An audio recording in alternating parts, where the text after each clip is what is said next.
இந்த குடிசையை மாற்றி வீடுன்னு கொடுக்குறியா? அந்த அது அரசியல் பேசணுமா? அது அரசியல்? எது அரசியல்? 21 லட்சம் வீடு ஏன் 5 வருஷம் ஆளும்போது இந்த 3ஆவது வருஷத்துல இருந்து தொடங்கல, 3 மாசத்துல தொடங்குறீங்க?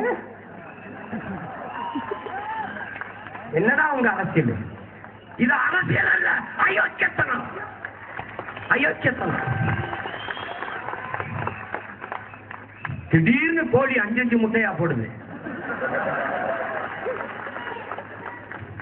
அதையே போன வருஷத்துல இருந்து போடல, 6 முட்டையா போட்டு அடைச்சிக்கிச்சா கோழிக்கு? என்னாச்சு? சரியா தண்ணி தவிடு வைக்கல நீங்க? மொத்தமா முடிவு பண்ணிட்டான். அதெல்லாம் தூசு பைய மக்க ஏதோ குடுக்கறது வாங்கிட்டு குப்பரப்படுத்தாங்க. குப்பரம் படுப்பான், திடீர்னு புரண்டு ஏறி மிதித்தான். நினைச்சுக்கிட்டு இருக்க நீ? வீடு கட்டுது 21 லட்சம் வீடு. அவசர அவசரமா 3 லட்சம் வீட கட்டுறது. ஏன்னா அவசர அவசரமா இடிஞ்சு விழுந்துரும். ஓட்டு போட்டு வீட்டுக்குள்ள போவான், செத்து போயிடுவான். எங்க ஊர்ல 2 வீடு இருக்குது. எங்க ஆயிட்டா, எங்க பெரியம்மா, சின்னம்மா. எங்களுக்கு ஒரு கூரை வீடு இருக்குது.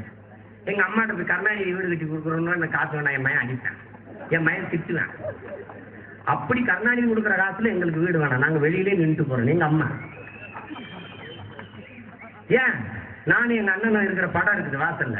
வர்ற ஒரு அதிகாரிலாம் அதையே பாக்குறது. என்ன பாக்குறிய? என் மூத்த மயன் பிரபாகரன், அவன் எனக்கு வீடா கொடுப்பேன்.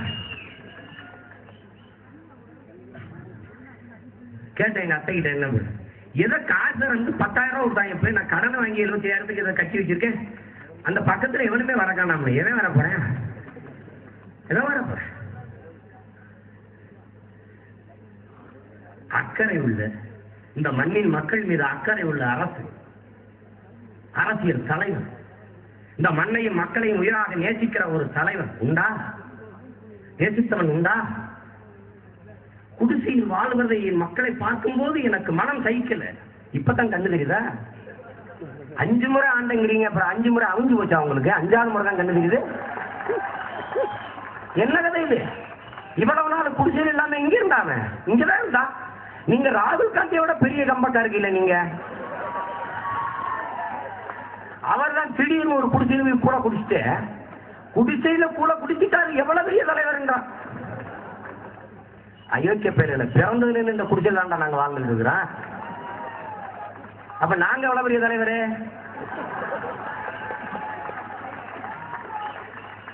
ஒரு நாள் கூழ் குடிச்சதுக்கே நீங்க பெரிய தலைவர்னா, நாங்க பிறந்ததுல இருந்து அதை தவிர வேற எதையும் குடிக்கல.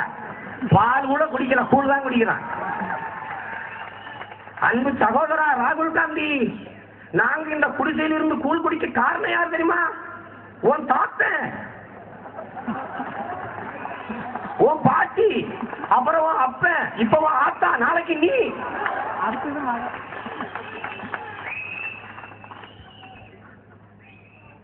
நீங்க எப்படிப்பட்ட ஆளுங்க?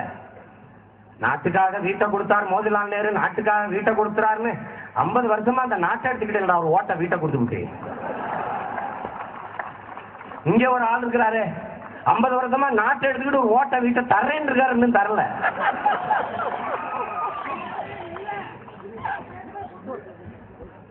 இதெல்லாம் பேசினா காலையில இறையாண்மை கட்டி என்னை ஏதாவது பக்கத்துல இந்த கோவை சீரன் கூட போட்டா போடுவாங்க.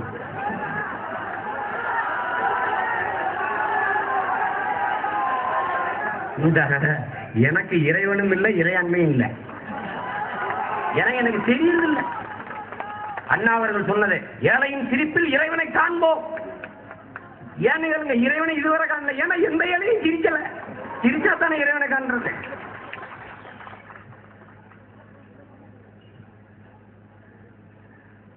மூணு லட்சம் வீட கட்டியாச்சு.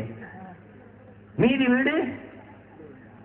வீடு கட்டாமே டோக்கன் கொடுத்தாச்சு 3 லட்சம் வீட்டுக்கு.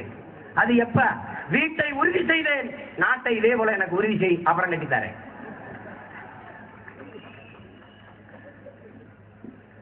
தேர்தலுக்கு பரப்புரையில அந்த ஒரு வீடு வண்ண அடிச்சு ஒரு 2 குடும்பம் இருக்கும்போது தமிழக முதல்வர் கலைஞர் அவர்கள் சக்கர நாட்கள் உட்கார்ந்து படம் எடுத்து சோறுட்டி வருதா இல்லையான்னு மட்டும் பாரு. இந்த சாதனைகள் தொடர என்று. 1